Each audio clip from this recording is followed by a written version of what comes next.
So, a few months ago, I entered a manga contest, but I had one small problem. I don't know how to draw, like, at all. But that was a problem for future me to think about. First things first, it was time to come up with a story. Now, this was hard for a bunch of reasons. The big one, which I think we've all gone through, is that when you're just sitting there, head empty, trying to force yourself to think of something, it usually doesn't work, but luckily, this contest gave me some good guidelines to follow. First of all, it had a theme, dreams. A story about a character's dreams, their goals and aspirations, not the sleeping kind of dream, which they made sure to specify in the rules. Now this theme had a lot of possibilities. The dream could be literally anything, but I didn't mind the theme being vague. It gave me a good starting point with a lot of room for creativity, which I really liked. However, almost as important as the theme was the page count. This contest allowed for manga ranging from 5 to 17 pages. Anything more or less and it wouldn't be accepted.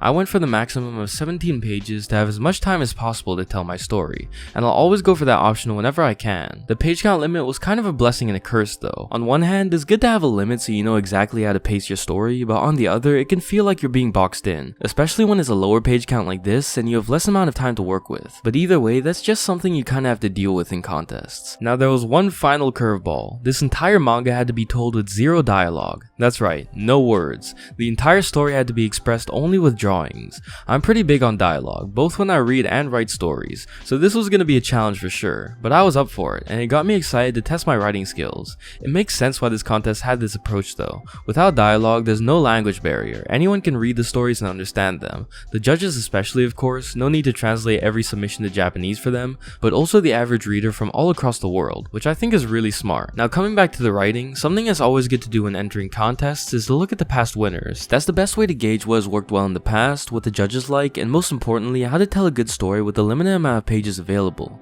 Reading those previous stories led me to a conclusion I was kind of already planning on putting into my work, but they only confirmed it more. The winning submissions all had extreme and emotional plots. In shorter stories, you have to pack in as much emotion as possible. In longer stories, you can take your time more, have a climax come later, but in shorter stories, you often have to go a lot more extreme with things to really make it stick with people longer. So with all that in mind, I slowly started piecing together a story. I wanted to write something with tragedy, but not just tragedy for tragedy's sake, but a story where something positive and beautiful came out of that suffering. That led me to write a story called Inspiration. It's about a girl who loves drawing, whose dream is to win an art contest to prove her skills to herself and show that she has what it takes to be an artist.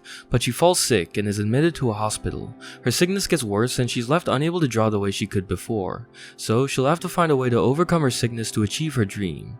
If this sounds interesting to you, the entire manga is free to read in the description below on multiple platforms, so I hope you check it out. It would help a ton, so thank you so much in advance. Also, if you're wondering, this is what a manga/comic script looks like, at least how mine look like. Basically, you go panel by panel and describe what you want the artist to draw. You can put in as much or as little detail as you want. There's really no right or wrong answer. The only important thing is conveying what you want the artist to draw. And on that note, the script doesn't have to be pretty. It doesn't have to sound good when you read it. All it has to do is let the artist know what you want them to put on the page. Some people write their scripts as if they're novels, but that's not really necessary, and at best can be a waste of time, and at worst can make it harder for the artist to understand exactly what you want.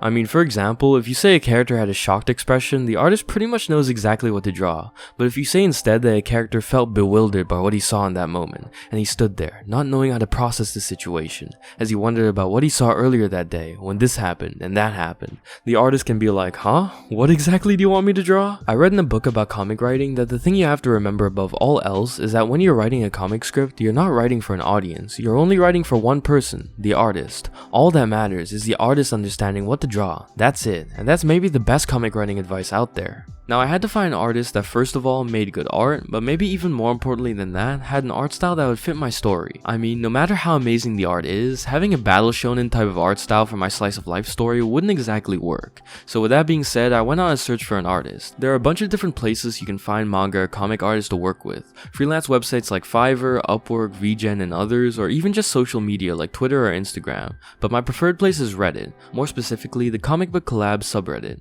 Obviously, going by the name, this subreddit is mostly centered around comic art, but there are a bunch of manga artists looking for work there too. I scrolled through and found a bunch of extremely talented artists, but none of them really matched the art style I wanted, so I made a post stating what my story was about and waited for responses. And wow, there were so many responses. Dozens of artists flooded my DMs with their portfolios, so it was time for me to get to work picking one of them. Almost all of the portfolios I went through were beautiful, but they just didn't match the style I needed. Either they weren't manga styles at all, which just wouldn't work for a manga contest, or they were a manga style, but not the slice of life art style I needed.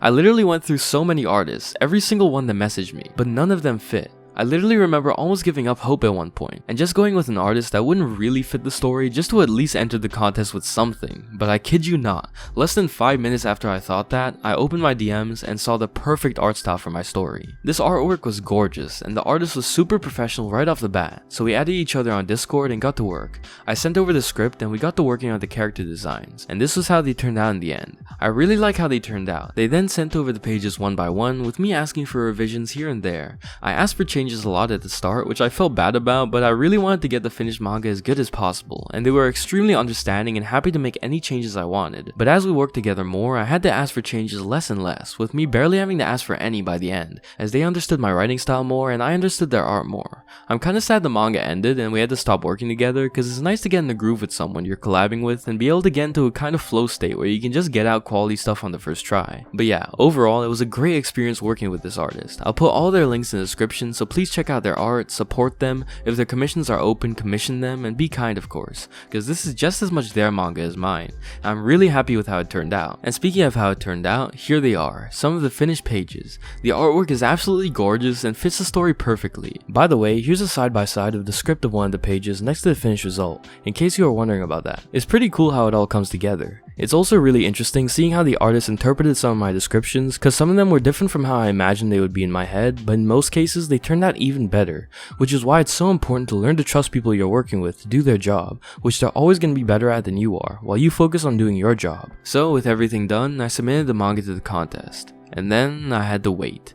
3 long months later, the results came out. And I lost. I didn't win any of the awards, but on the bright side, the manga was listed as a candidate. Basically that means it made it past the first round of judging but didn't get beyond that.